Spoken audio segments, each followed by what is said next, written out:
Oggi andiamo a realizzare uno dei miei piatti preferiti al barbecue, ovvero sia le chicken lollipops o lecca lecca di pollo. Partiamo dalla coscia di pollo intera. Per disossare la coscia di pollo nel modo più corretto possibile, dobbiamo cercare il giunto tra il fuso e la sovraccoscia. Una volta individuato, andiamo a tagliare con un buon coltello da disosso, giusto in corrispondenza. Semplicissimo da fare. La sovraccoscia la terremo da parte perché andiamo a fare un'altra ricetta. Invece il nostro fuso lo andiamo a curare andando a fare un'incisione giusto qua dove inizia la ciccia e lo facciamo girare lentamente sul nostro piano di lavoro. Se dovessero esserci dei nervetti che, come in questo caso, saltano fuori, potete o andare semplicemente a tagliarli o, se avete tanta più pazienza, andare con una pinza a toglierli. L'altra cosa che andiamo subito a fare è vedere se stanno in piedi, schiacciando tutta la carne con la pelle verso il basso.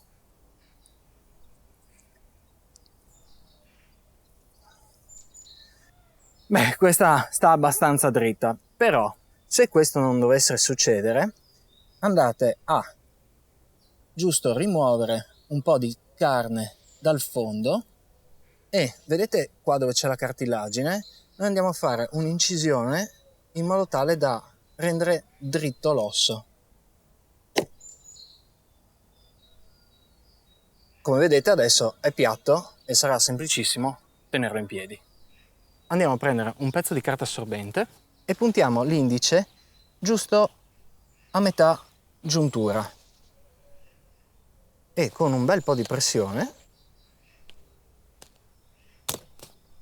andiamo a sfilare il giunto e a ricavare la parte superiore bella pulita. Ora potete riavvolgerla tirando un po' la pelle verso il basso e avrete la vostra lollipop di pollo. Ripetiamo con tutte le altre. Se avete dei bambini, un'altra accortezza che potete avere nel momento in cui preparate le chicken lollipops è di rimuovere questo ossicino sottile che spunta fuori dal fuso, perché potrebbe essere pericoloso nel momento in cui si mangia. Terminato questo passaggio, le mettiamo da parte in frigo perché andiamo a preparare una salamoia. Per la salamoia andiamo a scaldare su una padella 400 ml d'acqua, ai quali aggiungiamo 50 grammi di zucchero di canna e 50 grammi di sale grosso. Andiamo ad insaporire il tutto usando tanto rosmarino e tanto timo. Aggiungiamo 2 foglie d'alloro e 2 spicchi d'aglio. Mescoliamo il tutto e lo portiamo a lenta ebollizione. Per me la salamoia è un passaggio fondamentale nel pollo perché vi dà 2 vantaggi. Il primo vi permette di mantenere maggiormente i succhi di cottura all'interno del pollo. La seconda è che vi consente di stratificare maggiormente il sapore imprimendo tutti quelli che sono i gusti che voi andate a mettere. Nel mio caso ci sono le erbe, però potete aggiungere anche delle spezie.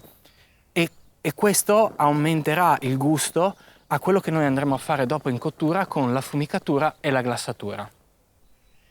Una volta raffreddata andiamo a versare. Distribuite bene le erbe perché vedrete che avranno un forte impatto sulla carne. Per le tempistiche, ovviamente, più lasciate in marinatura il pollo, meglio è.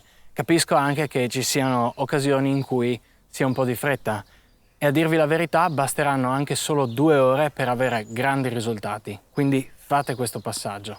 Coprite il tutto con la pellicola e lo lasciate marinare in frigo.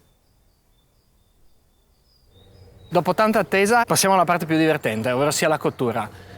Impostate il vostro barbecue a una temperatura di 150 gradi per iniziare. Prendete i fusi di pollo e sentirete che sono più solidi di quando li avete messi ieri a marinare.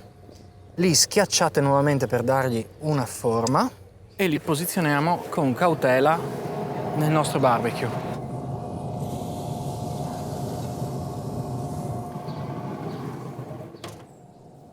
I fusi ora dovranno superare una temperatura di circa 55-60 gradi. Quindi nel frattempo cogliamo l'occasione per creare la nostra glassatura. Partiamo con della marmellata d'arance, aggiungiamo del buon rum,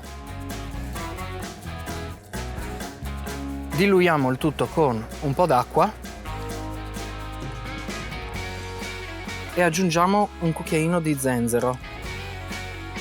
Mescoliamo.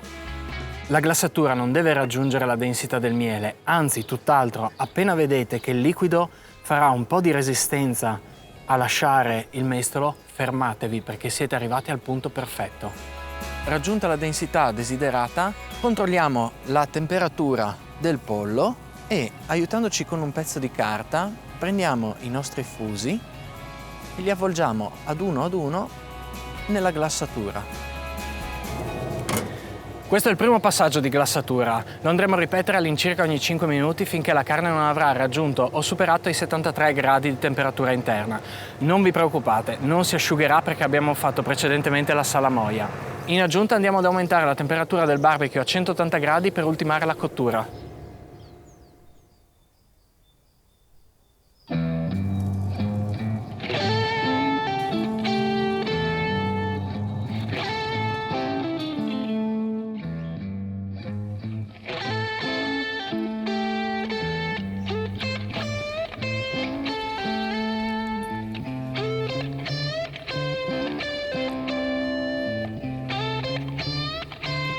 È per questo che adoro il barbecue.